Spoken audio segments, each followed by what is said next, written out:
আসসালামু আলাইকুম ওয়া রাহমাতুল্লাহি ওয়া বারাকাতুহু। আমি এই মুহূর্তে কথা বলার জন্য অনুরোধ করছি সাবেক আমিরে জামাত মাওলানা মতিউর রহমান নিজামী সাহেবের সুযোগ্য সন্তান ব্যারিস্টার নাজিব মোমেন। জনাব ব্যারিস্টার নাজিব মোমেনকে আজকের ঈদ সম্পর্কে এবারের ঈদটি কেমন কেটেছে আপনাদের পরিবারে এ নিয়ে কথা বলার জন্য অনুরোধ করছি। আলহামদুলিল্লাহ রাব্বিল আলামিন ওয়াসসালাতু ওয়াসসালামু আলা রাসূলিল কারীম। ধন্যবাদ ভাই মাসুদ ভাই এবং আমার সাথে যারা আছেন আজকে আমাদের রক্তের ভাই না হলেও রক্তের চাইতে বেশি কিছু, মাসুদ ভাই, সুমন, জামিল এবং যারা আজকে আমাদের সাথে যোগ দিতে পারেন নাই। তো এবারের ঈদটা আসলে আমার জন্য, আমাদের ফ্যামিলির জন্য বিশেষ করে একটু বেশি বেদনাদায়ক। কেননা বিগত অনেকগুলা ঈদই মাসুদ ভাই, জামিল, সুমন, খেয়াল আছে কিনা তোমাদের? অবশ্যই ইনশাল্লাহ খেয়াল আছে। আমাদের দিনগুলা কাটতো, ঈদের দিন প্রথমে আমরা ছুটে যেতাম জেলখানায় এবং সেখানে আমরা কিছুটা সময় হলেও আমাদের প্রিয়জন যারা জেলে বন্দী আছেন, নির্যাতিত, তাদের সাথে কাটানোর সুযোগ পেতাম এবং পরবর্তীতে বের হয়ে আমরা পরস্পরের সাথে সুখ দুঃখ কিছুটা হলেও শেয়ার করতে পারতাম। পরিবারগুলা আমরা পরস্পরের সাথে একটু কিছুটা সময় হলেও মোলাকাত করার সুযোগ পেতাম।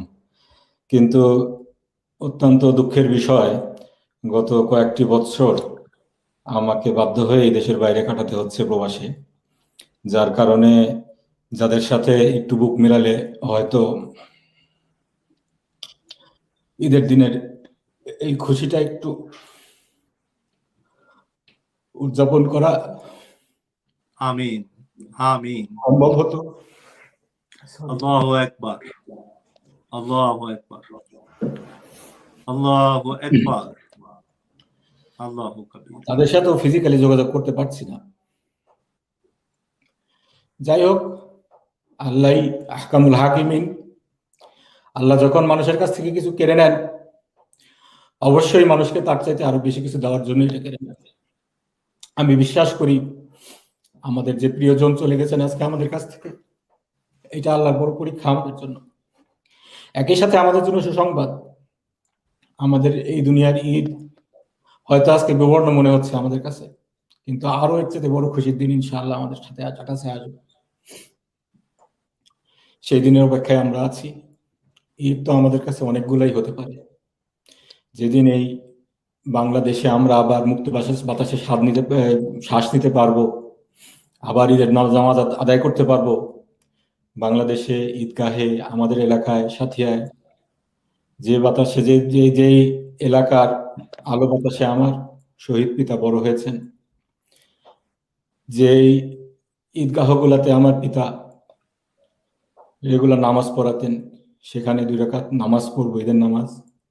ইনশাআল্লাহ সেদিন হবে আমাদের প্রকৃত ঈদ। আর সর্বোপরি ইনশাআল্লাহ এমন দিন তো আমরা আসবে আশা করি, যে দিন আল্লাহ তাআলা আমাদের সবার মাঝে বিচার ফয়সালা করে দিবেন এবং যার যা প্রাপ্য আছে সেটা বুঝিয়ে দিবেন। সেদিন ইনশাআল্লাহ হবে আমাদের প্রকৃত ঈদ। তো ঈদের বিষয়গুলো আসলে যখন চিন্তা করি, ঈদের দিনগুলা যখন আসে, তখন আসলে মনে পড়ে সেই দিনগুলা। ছোটবেলায় আমরা আইদার ঢাকায় ঈদগাহতে আব্বুর সাথে যেতাম, অথবা এলাকায় আব্বু ঈদের জামাত পড়াতেন, আমরা আব্বুর পিছনে নামাজ পড়তাম। এরপরে আব্বু আমাদেরকে হয়তো কিছু টাকা দিতেন, উনিও দান করতেন, আমরাও দান করতাম। হাজার হাজার মানুষের সাথে দেখা সাক্ষাৎ হতো, ঈদের খুশি আমরা ভাগ করে নিতাম। এরপরে বাস্তবতার কারণেই দেশের বাইরে চলে আসতাম 2001 সালের পর থেকে। সেভাবে আসলে আব্বুর সাথে আর কখনো ঈদ করা হয় নাই। 2010-এ যখন পড়াশোনা শেষ করে আমি দেশে ফিরলাম, তখন তো এই সমস্যা আমাদের শুরু হলো। আব্বুকে গ্রেফতার করা হলো, একই সাথে সাইদি চাচা, মুজাহিদ চাচা, মোল্লা চাচা, কামরুজ্জামান চাচা, এদের সবাইকে গ্রেফতার করা হলো একে একে। এরপরে আমাদের ঈদের দিনগুলা কাটতে হলো কারাগারে। প্রথমে ঢাকা কেন্দ্রীয় কারাগারে, পরবর্তীতে কাশিমপুরে আমরা যেতাম। অল্প কিছু সময় আব্বুর সাথে দেখা সাক্ষাৎ হতো এবং আসা যাওয়ার পথে হয়তো সাদি চাচার সাথে, মোল্লা চাচার সাথে, অন্যদের সাথে একটু কোলাকুলি হতো। সেটাই আমাদের আসলে ঈদ ছিল। গত 2010 থেকে শুরু করে 2016 সাল পর্যন্ত। সেই দিনগুলোর স্মৃতি আসলে মনে পড়ে, খুবই ভালো, খুবই মনে পড়ে। দেশের বাইরে বাস্তবতার কারণে অবস্থান করতে হচ্ছে। আপনারা দোয়া করবেন ইনশাআল্লাহ আবার আমরা দেশে যেন মুক্ত বাতাসে ঈদের খুশি ভাগ করে নিতে পারি সবার সাথে।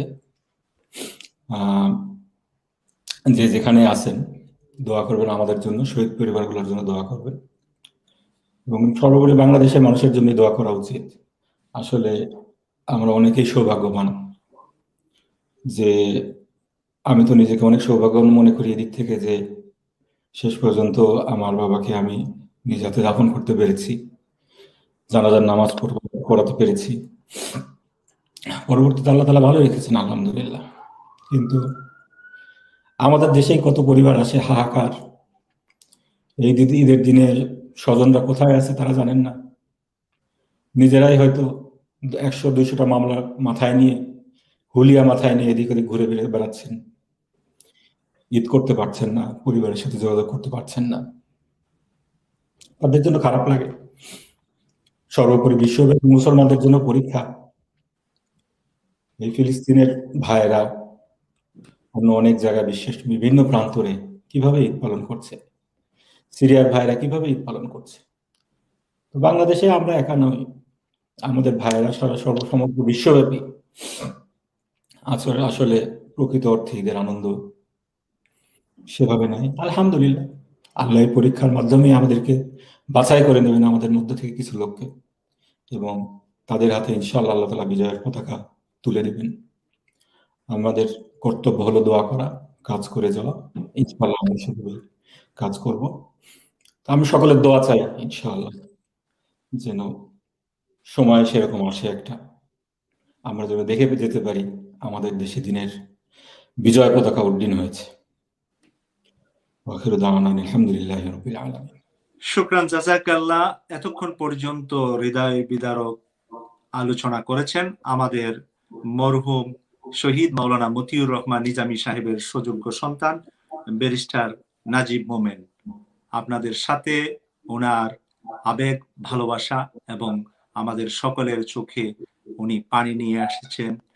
উনি নিজেও আবেগ ধরে রাখতে পারেননি, যিনি তার শহীদ পিতার নামাজের জানাজা নিজে পড়িয়েছিলেন, নিজে শহীদ পিতাকে কবরে দাফন করেছিলেন।